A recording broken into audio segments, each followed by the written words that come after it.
नमस्कार दोस्तों, मैं अजय कुमार आपके अपने एकलव्य एजुकेशन चैनल पे एक बार फिर से आप सभी लोगों का स्वागत करता हूं। आपको तो पता है कि ये मेरा प्रैक्टिस सेट जो चल रहा है KVS PRT के लिए है। मेरे वीडियोस में प्लेलिस्ट में और कई वीडियोस हैं जो आप TGT PGT के लेवल की हैं, तो जिनको देखना हो आप दे सकते हैं। तो आज का प्रैक्टिस सेट देखते हैं। प्रश्न नंबर पहला है कि हिंदी किस लिपि में लिखी जाती है। तो बताना है हिंदी किस लिपि में लिखी जाती है। क्या ब्राह्मी लिपि में, देवनागरी, खरोष्टी या फिर गुरुमुखी। तो इसका ऑप्शन नंबर बी सही होगा, देवनागरी लिपि में लिखी जाती है। अगला प्रश्न है प्रश्न नंबर 2, कौन सा व्यंजन प वर्ग का नहीं है। तो बताना है कौन सा व्यंजन प वर्ग का नहीं है। तो क्या ट है, फ है, ब है या फिर भ है। तो कौन सा नहीं है। तो प, फ, ब, भ, म ये सब तो आते हैं, लेकिन ट नहीं आता है। ऑप्शन नंबर ए सही होगा, ट। अगला प्रश्न है प्रश्न नंबर 3, निम्नलिखित में योग रूढ़ शब्द चुनिए। तो योग रूढ़ शब्द बताना है कौन सा है। क्या पीला है, चक्रपाणी है, दूध वाला है या फिर नैन है। तो कौन सा होगा इसमें योग रूढ़ शब्द। तो चक्रपाणी होगा, जिसके हाथ में चक्र है। ये विष्णु जी के लिए या फिर कृष्ण जी के लिए रूढ़ है, तो योग रूढ़ है, इसलिए ऑप्शन नंबर बी सही होगा। अगला प्रश्न है प्रश्न नंबर 4, मैं खाना खा चुका तब वह आया, यह किस प्रकार का वाक्य है। तो मैं खाना खा चुका तब वह आया, क्या वह सरल वाक्य है, संयुक्त वाक्य है, मिश्र वाक्य है या फिर संक्षिप्त वाक्य है। तो बताना है कौन सा वाक्य है। तो यह मिश्र वाक्य है, ऑप्शन नंबर सी सही होगा। आगे देखते हैं प्रश्न नंबर 5। प्रश्न नंबर 5 है, निम्नलिखित में पुल्लिंग शब्द का कौन सा है। तो पुल्लिंग शब्द बताना है इसमें कौन सा है। क्या नदी है, पानी है, इलायची है या फिर प्यास है। तो इसमें ऑप्शन नंबर बी सही होगा, पानी पुल्लिंग शब्द है। आगे है प्रश्न नंबर 6, व्युत्पत्ति के आधार पर संज्ञा के कितने भेद होते हैं। तो व्युत्पत्ति के आधार पर कितने भेद होते हैं, 3 होते हैं, 4 होते हैं, 5 या फिर 6। तो इसमें 5 प्रकार के होते हैं, ऑप्शन नंबर सी सही होगा, जो व्यक्तिवाचक, जातिवाचक, भाववाचक, द्रव्यवाचक और समूहवाचक होते हैं। तो ऑप्शन नंबर सी सही होगा, 5। आगे देखते हैं प्रश्न नंबर 7, परिश्रम शब्द में कौन सा विशेषण का बोध होता है। जो परिश्रम शब्द है इसमें कौन से शब्द का विशेषण का बोध होता है। क्या गुणवाचक है, संख्यावाचक, परिमाणवाचक विशेषण या फिर सर्वनामिक विशेषण। तो बताना है कौन सा विशेषण इसमें बोध होता है। तो इसमें गुणवाचक विशेषण होगा, क्योंकि वह परिश्रम करता है, परिश्रम में गुण है इसका। आगे देखते हैं प्रश्न नंबर 8, लड़का पेड़ से गिरा, इस वाक्य का कारक बताइए। तो लड़का पेड़ से गिरा, इसमें कौन सा कारक होगा बताना है। तो संप्रदान कारक, कर्म कारक, अपादान कारक या फिर करण कारक। तो कर्ता ने कर्म को करण से के द्वारा संप्रदान से अलगाव, ऑप्शन नंबर सी होगा, लड़का पेड़ से गिरा वहाँ से उसका अलगाव हो रहा है, इसलिए अपादान कारक होगा, ऑप्शन नंबर सी। आगे देखते हैं प्रश्न नंबर 9, प्रत्येक का संधि विच्छेद होगा। तो प्रत्येक का संधि विच्छेद क्या होगा। क्या प्रत्यधन 1 होगा या फिर प्रत्यधन 1, प्रतिधन 1 या फिर इनमें से कोई नहीं। तो बताना है कौन सा सही होगा। 9 प्रश्न का ऑप्शन नंबर सी सही होगा, प्रतिधन 1। प्रतिधन 1, ई को यण संधि है, इसमें ई का य हो जाएगा और त आधा हो जाएगा, तो प्रत्येक होगा, ऑप्शन नंबर सी। अगला प्रश्न है प्रश्न नंबर 10, जिनमें पहला पद संख्यावाचक हो और जो संख्या किसी समूह विशेष का बोध कराए उसे क्या कहते हैं। तो पहला पद तो संख्यावाचक होना चाहिए और किसी समूह का भी बोध कराए, तो उसमें क्या होगा, द्विगु समास होगा, क्योंकि संख्यावाचक द्विगु समास में होता है, द्वंद्व में और छिपे, द्विग में गणना पद आवत है, और जिस बीच में कारक चिन्ह छिपे तत्पुरुष समास कहावत है। तो गणना इसी में आता है, ऑप्शन नंबर सी सही होगा। आगे देखते हैं प्रश्न नंबर 11, तरणी का पर्याय है। तो तरणी का पर्याय क्या होता है। क्या युवती होता है, नदी होता है, नाम होता है या फिर सूर्य होता है। तो क्या होगा 11 प्रश्न का उत्तर क्या होगा? तो ऑप्शन नंबर डी होगा। तरणी का अर्थ होता है सूर्य। तरणी होता तो युवती होता, तरणी होता तो नदी होता, लेकिन यहाँ पे तरणी है तो इसलिए ऑप्शन नंबर डी सही होगा, सूर्य। प्रश्न नंबर 12 है उन्मूलन का विलोम क्या होगा? तो उन्मूलन का विलोम क्या होता है? उत्थान होता है, उत्कर्ष, रोपण या फिर अवनति।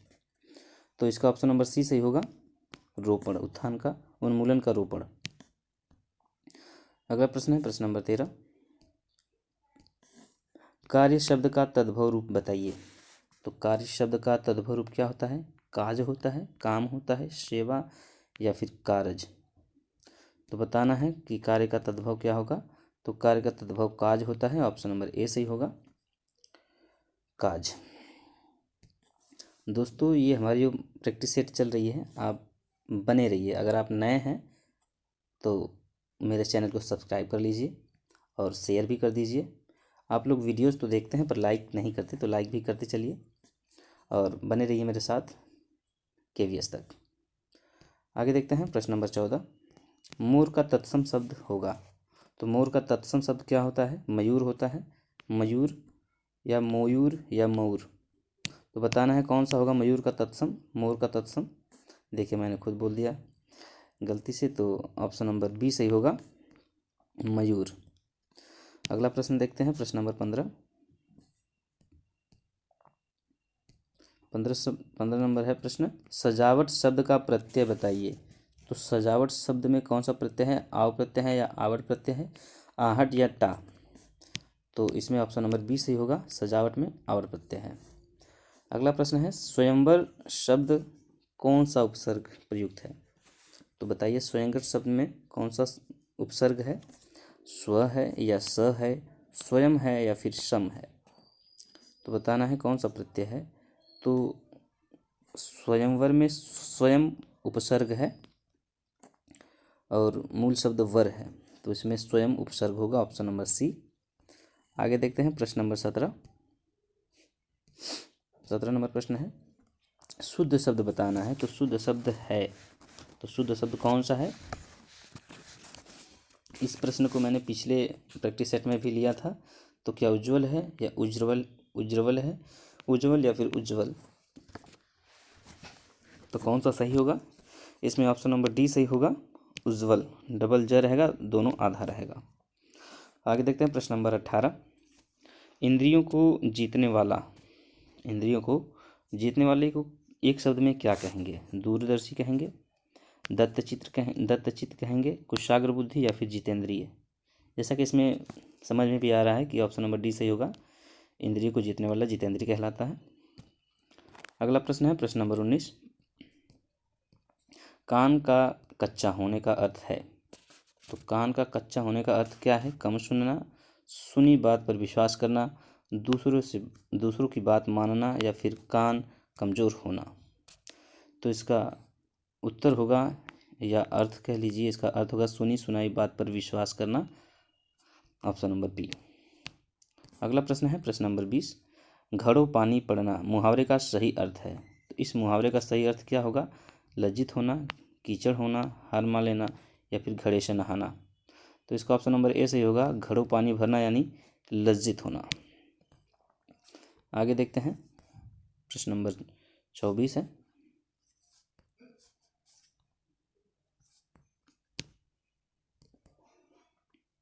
चौबीस नंबर प्रश्न देखते हैं, निम्नलिखित पंक्तियों में कौन सा अलंकार है?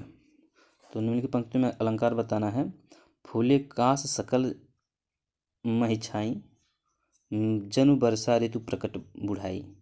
तो इसमें जनु आ गया है, देखिए आप ध्यान से, जिसमें जनु जानु मनु मानो आ जाता है वहाँ तो प्रेक्षा अलंकार होता है, तो ऑप्शन नंबर बी सही होगा, उत्प्रेक्षा अलंकार।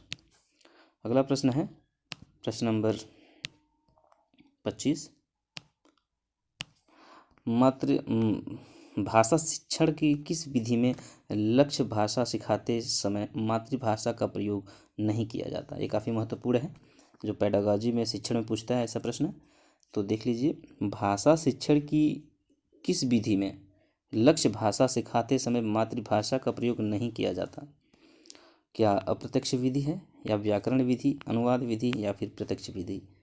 आप बताएंगे, लेकिन मैं बता देता हूँ, इसका ऑप्शन नंबर डी सही होगा, प्रत्यक्ष विधि का प्रयोग नहीं करते हैं। अगला प्रश्न है प्रश्न नंबर 26। लिंग किस भाषा का शब्द है? क्या हिंदी भाषा का है, अंग्रेजी भाषा का है, संस्कृत या फिर जर्मन? तो आप जानते ही होंगे कि लिंग जो है संस्कृत भाषा का शब्द है, ऑप्शन नंबर सी सही होगा। अगला प्रश्न है प्रश्न नंबर 27। प्रश्न नंबर 27 है, अज्ञेय किस पत्र के संपादक रहे हैं? तो बताना है कि सच्चिदानंद हीरानंद वात्स्यायन अज्ञेय का पूरा नाम है, और ये किस पत्र के संपादक रहे हैं? क्या विशाल भारत, दैनिक सैनिक, दीनमान, या फिर ये सभी? तो इसका ऑप्शन नंबर डी सही होगा, ये सभी। इन सभी पत्रों का संपादन इन्होंने किया है, ऑप्शन नंबर डी सही होगा। अगला प्रश्न है प्रश्न नंबर 28। यामा की रचयिता हैं, तो यामा की रचयिता कौन है? क्या सुमित्रानंदन पंत जी हैं, सुभद्रा कुमारी चौहान, महादेवी वर्मा, या फिर मीराबाई? तो यह महादेवी वर्मा जी की रचना है। यामा, नीरजा, गिल्लू, मेरा परिवार, मैं नीर भरी दुख की बदरी इत्यादि रचनाएं इनकी हैं। और सुमित्रानंदन पंत जी की रचना है ग्रंथि, पल्लव, वीणा, गुंजन इत्यादि।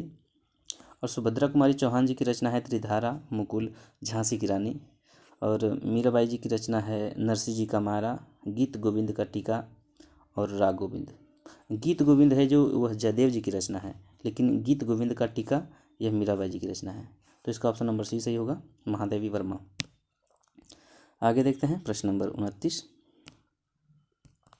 29 नंबर प्रश्न है, राम लक्ष्मण से पत्र लिखवाता है, इस वाक्य में क्रिया का कौन सा रूप है? तो कौन सा रूप है, क्रिया का रूप बताना है। पूर्णकालिक क्रिया है, प्रेरणात्मक क्रिया है, संयुक्त क्रिया है, या फिर अपूर्ण क्रिया है? तो राम लक्ष्मण से पत्र लिखवाता है, तो लिखवाने का कार्य हो रहा है, पूर्णकालिक होगा नहीं, संयुक्त भी नहीं है, यहाँ पे होगा ऑप्शन नंबर बी, प्रेरणार्थक क्रिया है, क्योंकि वो लिखवाने का कार्य कर रहे हैं और वो लिखने का कार्य। अगला प्रश्न है, द्विज का अर्थ है, तो द्विज का अर्थ क्या होता है? क्या ब्राह्मण होता है, दांत होता है, पक्षी होता है, या फिर ये सभी? तो द्विज का अर्थ होता है दोबारा जन्म लेने वाला, या फिर जिसका जन्म 2 बार हुआ हो। जैसे यह ब्राह्मण को भी कहा जाता है, एक बार जैसे कोई पैदा होता है तब, और ब्राह्मण को तब भी माना जाता है जब इनको ज्ञान प्राप्त होता है, इसलिए इनको माना जाता है द्विज कहा जाता है। दांत जो एक दूध का दांत होता है, और एक दूध का दांत टूटने के बाद जो आता है, तो दांत को भी कहा जाता है द्विज, क्योंकि 2 बार आता है। पक्षियों का भी जो जन्म होता है वो भी 2 बार होता है, जैसे एक बार अंडे के रूप में आते हैं सब, एक बार अंडे के बाहर जब आते हैं तब। तो इसका ऑप्शन नंबर डी सही होगा, द्विज का अर्थ सभी होगा, ये तीनों ब्राह्मण, दांत, पक्षी, तीनों। आगे देखते हैं प्रश्न नंबर है अगला, इच्छा शब्द में इक प्रत्यय जोड़ने से बनने वाला नया शब्द है। तो इच्छा में इक प्रत्यय जोड़ेंगे तो क्या ऐच्छिक बन जाएगा या इच्छिक बन जाएगा? इच्छिक बनेगा या फिर ऐच्छिक? बताना है कौन सा ऑप्शन सही होगा। तो बताइए कौन सा ऑप्शन सही होगा। तो इसका ऑप्शन नंबर ए सही होगा, ऐच्छिक। Option number A, option number A होगा या फिर डी होगा? इच्छा में एक जुड़ेगा तो ऐच्छिक हो जाएगा, ऑप्शन मेरे सही होगा। अगला प्रश्न है, राष्ट्रीय शब्द में कौन सा प्रत्यय है? राष्ट्र में क्या ई प्रत्यय है, य प्रत्यय है, ई प्रत्यय है, या फिर रीय प्रत्यय? तो राष्ट्रीय में कौन सा प्रत्यय होगा, तो बताना है कौन सा प्रत्यय होगा। तो ऑप्शन नंबर सी सही होगा, ई प्रत्यय। राष्ट्रीय में ई प्रत्यय होगा। अगला प्रश्न देखते हैं प्रश्न नंबर 11। जैसे कि पता है दोस्तों, मैं कई प्रैक्टिस सेट्स एक ही में लेके सेट आपको प्रैक्टिस करवा रहा हूँ। 30-30 नंबर का है, तो इसमें कुछ होगा नहीं, इसलिए मैं सोचता हूँ 2-3 प्रैक्टिस सेट को एक ही में इंक्लूड करके आपको दूँ। तो इसलिए 30-30 नंबर का है, तो इसलिए फिर से 1-2-3 शुरू हो जाता है। तो आइए देखते हैं अगला प्रश्न है, भाषा के कौशल हैं। तो भाषा के कौशल तो ये 4 हैं जो इन चारों ऑप्शन में खोजना है। तो कौन सा होता है? सुनना, बोलना, पढ़ना, लिखना। बोलना, पढ़ना, लिखना, समझना, पढ़ना, लिखना, सुनना, समझना, या फिर लिखना, समझना, पढ़ना और स्मरण करना। तो इसका ऑप्शन नंबर ए सही होगा, सुनना, बोलना, पढ़ना, लिखना। जैसा कि इसका एक ट्रिक मैं आपको बता दूं, सुबोपली, पिछली वीडियो में भी मैंने बताया था, सुबोपली। सु से सुनना, ब से बोलना, प से पढ़ना, ल से लिखना। कुछ अच्छा नहीं लिख रहा है इस पे। आइए देखते हैं अगला प्रश्न। प्रश्न नंबर 12, सूर्योदय शब्द का संधि विच्छेद होगा। तो सूर्योदय शब्द जो है इसका सही संधि विच्छेद क्या होगा, तो बताना है। सूर्योदय का सही संधि विच्छेद, सूर्योधन उदय, सूर्योधन दय, सूर्यधन उदय, सूर्यधन उदय, सूर्यधन उदय। तो इसका ऑप्शन कौन सा सही होगा 12 नंबर का। तो 12 नंबर का प्रश्न जो उत्तर होगा ऑप्शन नंबर बी सही होगा, सूर्यधन उदय, ऑप्शन नंबर बी। अगला प्रश्न है प्रश्न नंबर 13, यथाशक्ति में समास है। तो यथाशक्ति में कौन सा समास होगा, अव्ययीभाव समास, तत्पुरुष, द्विगु, या फिर कर्मधारय। तो यथा धन शक्ति, यथा जो कि अव्यय होता है तो अव्ययीभाव समास होगा, यथाशक्ति में अव्ययीभाव समास है। अगला प्रश्न है प्रश्न नंबर 14, मुद्री का तत्सम रूप है। मुद्री का तत्सम रूप क्या होगा, क्या मुद्री होगा या मुंदरी होगा, मुद्रिका होगा या फिर मुद्रिका होगा। तो इसका ऑप्शन नंबर डी सही होगा, 14 का ऑप्शन नंबर डी, मुद्रिका। अगला प्रश्न है प्रश्न नंबर 15। प्रश्न नंबर 15 है, निम्नलिखित में से कौन सा शब्द कौन सा निबंध हजारी प्रसाद द्विवेदी जी का नहीं है।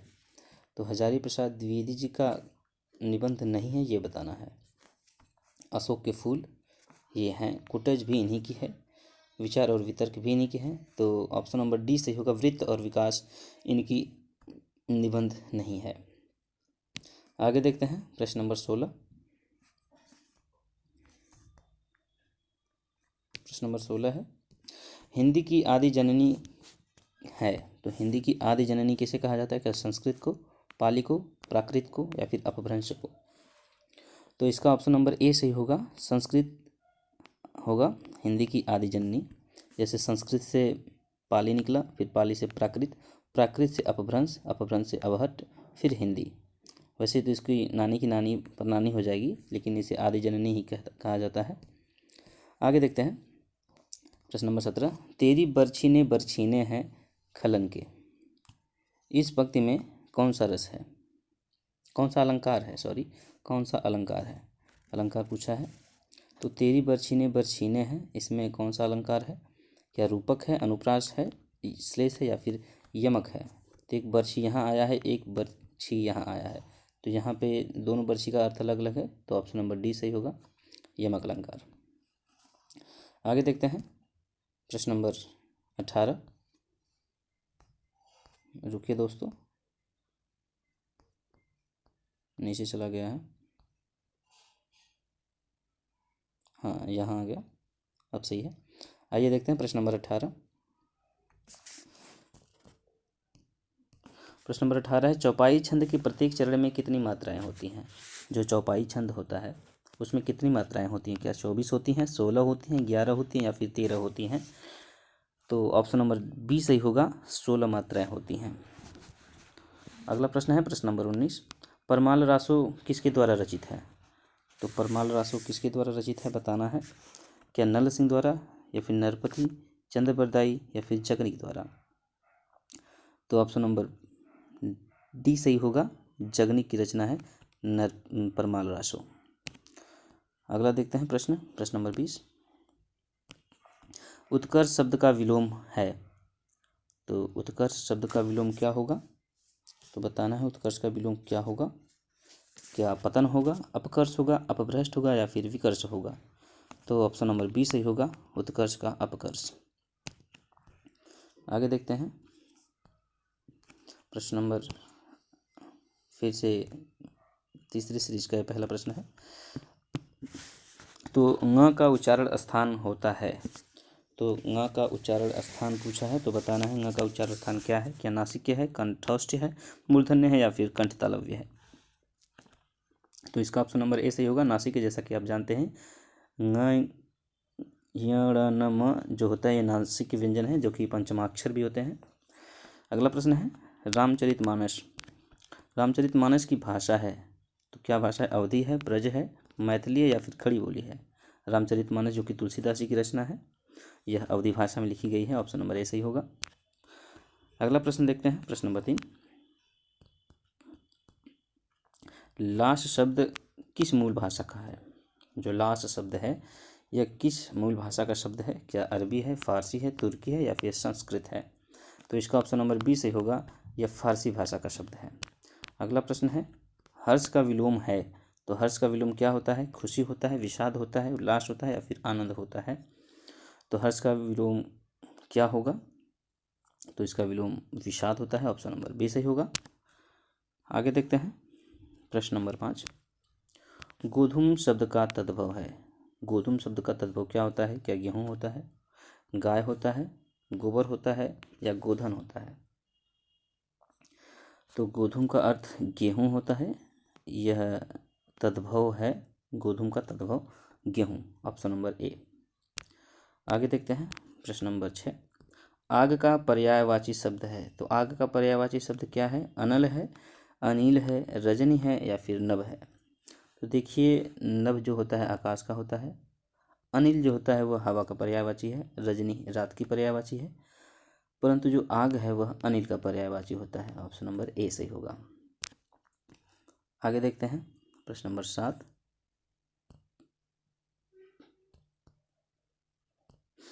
प्रश्न नंबर 7 है जो मापा न जा सके उसके लिए एक शब्द है। तो जो मापा न जा सके उसके लिए एक शब्द क्या है? क्या वाचाल है, वाचाला, अपरिमेय, उरग या फिर निर्मम? तो जो मापा न जा सके उसके लिए एक शब्द अपरिमेय होता है। ऑप्शन नंबर बी सही होगा। यहाँ तो वाचाला है, वाचाल का अर्थ होता है जो बहुत बोलता है, उरग सांप का पर्यायवाची होता है, निर्मम का निर्दयी या फिर निर्दयी होता है। तो इसका ऑप्शन नंबर बी सही होगा, अपरिमेय जो मापा न जा सके। अगला प्रश्न है, प्रश्न नंबर 8। हिंदी प्रदीप पत्रिका का संपादन किया है तो हिंदी प्रदीप पत्रिका का संपादन किसने किया है? तो इसका ऑप्शन नंबर बी सही होगा, बालकृष्ण भट्ट जी ने। यह 1877 में हरिश्चंद्र जी द्वारा, भारतेंदु हरिश्चंद्र जी द्वारा विमोचन किया गया था इसका, हिंदी प्रदीप का, और बाद में इनके संपादन कार्य इन्होंने किया, बालकृष्ण भट्ट जी ने। आगे देखते हैं, प्रश्न नंबर 9। उत्साह रस का अस्थाई भाव है। जो उत्साह रस है इसका अस्थाई भाव क्या होगा? तो क्या करुण होगा, वीर होगा, हास्य होगा या फिर श्रृंगार होगा? तो इसका उत्साह का वीर रस होता है। ऑप्शन नंबर बी सही होगा। अगला प्रश्न है, प्रश्न नंबर 10। आचरण की सभ्यता किसका निबंध है? तो आचरण की सभ्यता किसकी निबंध है? तो क्या महावीर प्रसाद द्विवेदी जी की है, सरदार पूर्ण सिंह जी की, रामचंद्र शुक्ल की या फिर इनमें से कोई नहीं? तो यह सरदार पूर्ण सिंह जी की निबंध है, आचरण की सभ्यता। ऑप्शन नंबर बी से होगा। आगे देखते हैं, प्रश्न नंबर 11। दुल्हन गावहूँ मंगलाचार, हमारे घर आए राजा राम भरतार, यह पंक्तियाँ किसकी है? तो पूछा है यह पंक्तियाँ किसकी हैं? क्या कबीरदास जी की हैं, सूरदास जी की हैं, रैदास जी की या फिर मीराबाई जी की?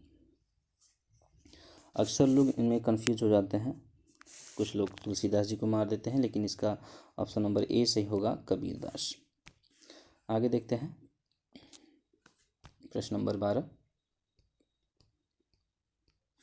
इनमें से कौन सा शब्द तद्भव है? तो तद्भव शब्द बताना है, मधुप, भ्रमर, मधुकर या फिर भंवरा?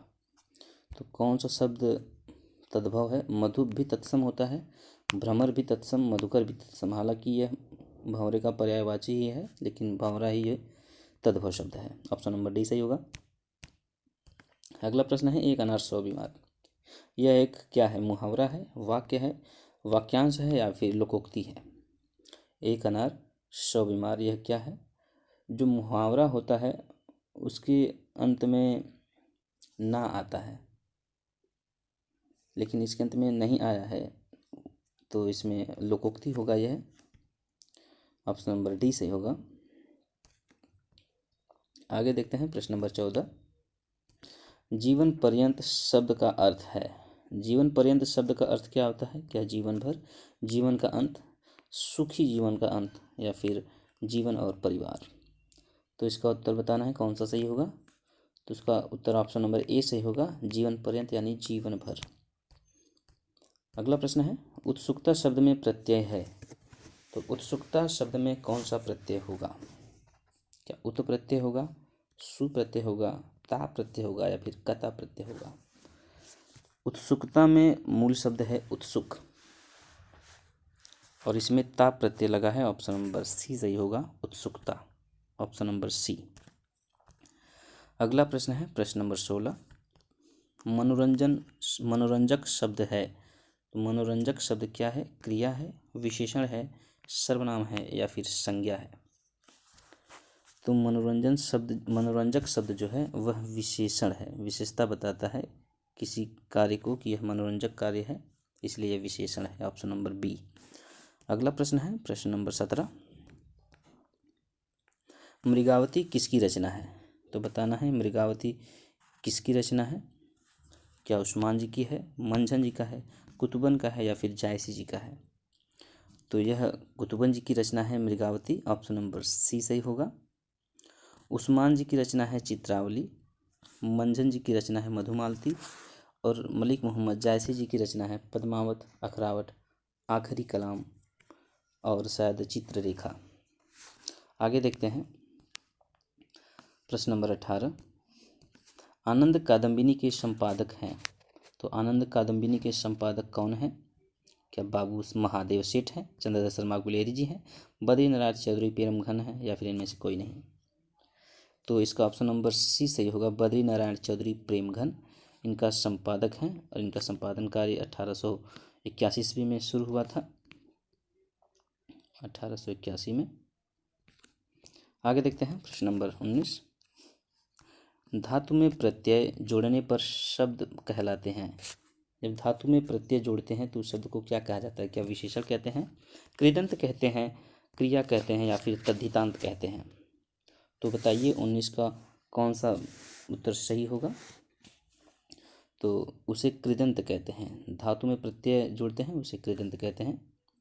अगला प्रश्न है प्रश्न नंबर 20। उच्चारण शब्द है, इसमें कौन सा उपसर्ग है? तो उच्चारण शब्द में कौन सा उपसर्ग है? क्या उ है, उच्च है, या उत है, या फिर उच्च है? तो इसमें ऑप्शन नंबर सी सही होगा, उच्च उत धन चारण होता है। तो जहाँ त आता है च के पहले वहाँ त का आधा च हो जाता है, तो इसलिए उच्चारण हो जाएगा, तो ऑप्शन नंबर सी होगा। आगे देखते हैं प्रश्न नंबर 21। कान भरना मुहावरे का अर्थ है, तो कान भरना मुहावरे का अर्थ क्या होता है? चुगली करना, विद्रोह करना, मौज करना, या फिर इनमें से कोई नहीं? तो क्या होगा? इसका ऑप्शन नंबर ए सही होगा, कान भरना यानी चुगली करना। अगला प्रश्न है प्रश्न नंबर 22। प्रश्न नंबर 22 देखते हैं। तल्लीन का संधि विच्छेद होगा, तो तल्लीन का संधि विच्छेद क्या होगा? तत धन लीन, या तल धन ईन, तल धन ई लीन, या फिर तत धन लीन? तो बताना है 22 का प्रश्न नंबर कौन सा उत्तर सही होगा। तो तत धन लीन होगा, जैसा कि मैंने अभी ऊपर बताया कि त ल के पहले भी अगर त आ जाता है, च के पहले भी अगर त आ जाता है, वो त आधा ल में बदल जाएगा या फिर आधा च में बदल जाएगा, जिसके पहले रहेगा। तो ल के पहले त आएगा तो ये तत धन लीन हो जाएगा, ऑप्शन नंबर ए सही होगा, तत धन लीन। अगला प्रश्न है प्रश्न नंबर 23।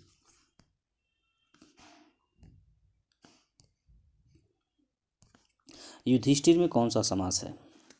तो युधिष्ठिर में समास बताना है, तो युधिष्ठिर में कौन सा समास होगा? क्या तत्पुरुष होगा, बहुब्रीहि होगा, अलुक होगा, या फिर कर्मधारय होगा? तो युद्ध में स्थिर, इसमें अलुक समास होगा, ऑप्शन नंबर सी सही होगा, अलुक तत्पुरुष, शायद अलुक तत्पुरुष। अगला प्रश्न है प्रश्न नंबर 24। सारंग लय सारंग चली सारंग की ओर, सारंग छीनो पाई के सारंग कई गई चोट। उक्त पद में कौन सा अलंकार है? तो इसमें अलंकार बताना है कौन सा होगा। सारंग सारंग सारंग सारंग कई बार आया है, लेकिन यहाँ हर सारंग का अर्थ अलग अलग है, इसलिए यहाँ पर यमक अलंकार है। ऑप्शन नंबर ए सही होगा। अगला प्रश्न है प्रश्न नंबर 25। संचारी भाव की संख्या कितनी मानी गई है? तो संचारी भाव की संख्या कितनी है? 10 है, 100 है, 33 है या फिर 25 है? तो इसका ऑप्शन नंबर सी सही होगा, 33। देव ने एक बताया है 34वां, लेकिन मुख्य रूप से 33 ही माने जाते हैं। अगला प्रश्न है प्रश्न नंबर 26। शुद्ध वर्तनी वाला शब्द है विरहिणी, विरहणी, विरहिणी या फिर विरिहणी? तो 26 प्रश्न का ऑप्शन नंबर सी सही होगा, विरहिणी सही होगा, ऑप्शन नंबर सी। आगे देखते हैं प्रश्न नंबर 27। मुझसे चला नहीं जाता, इस वाक्य में किस वाच्य का प्रयोग हुआ है? क्या कर्मवाच्य है, भाववाच्य है, कर्तृवाच्य है या फिर इनमें से कोई नहीं? तो मुझसे चला नहीं जाता, मुझसे खाया नहीं जाता, मुझसे उठा बैठा नहीं जाता, इसमें ऐसे वाक्यों में जिसमें नकारात्मकता का बोध होता है उसमें भाववाच्य होता है, किसी भाव का बोध हो, चला नहीं जाता। अगला प्रश्न है प्रश्न नंबर 28, जो कि इस सीरीज का अंतिम प्रश्न है। शिक्षा की दिशा कौन निर्धारित करता है? तो बताना है कि शिक्षा की दिशा कौन निर्धारित करता है। ये शिक्षण से संबंधित प्रश्न है, तो बताइए आप कौन सा उत्तर सही होगा। क्या अभिभावक, छात्र, पाठ्यक्रम या फिर शिक्षक? तो शिक्षा का जो दिशा निर्धारित करता है वह पाठ्यक्रम है, ऑप्शन नंबर सी पाठ्यक्रम। कुछ लोग शिक्षक भी बोल देंगे, लेकिन इसका पाठ्यक्रम होगा, ऑप्शन नंबर डी सही, सी सही होगा। तो दोस्तों आज का मेरे जो प्रैक्टिस सेशन है वो इतना ही प्रश्नों का था। अगर आपको मेरा वीडियो अच्छा लगता है तो इसे शेयर करिए। देखते तो हैं पर आप लोग लाइक करते नहीं, तो लाइक भी करते चलिए और बने रहिए KVS एग्ज़ाम तक। आपका 30 नंबर पक्के हैं यहाँ से। तो आज के लिए बस इतना ही। जय हिंद, जय हिंद।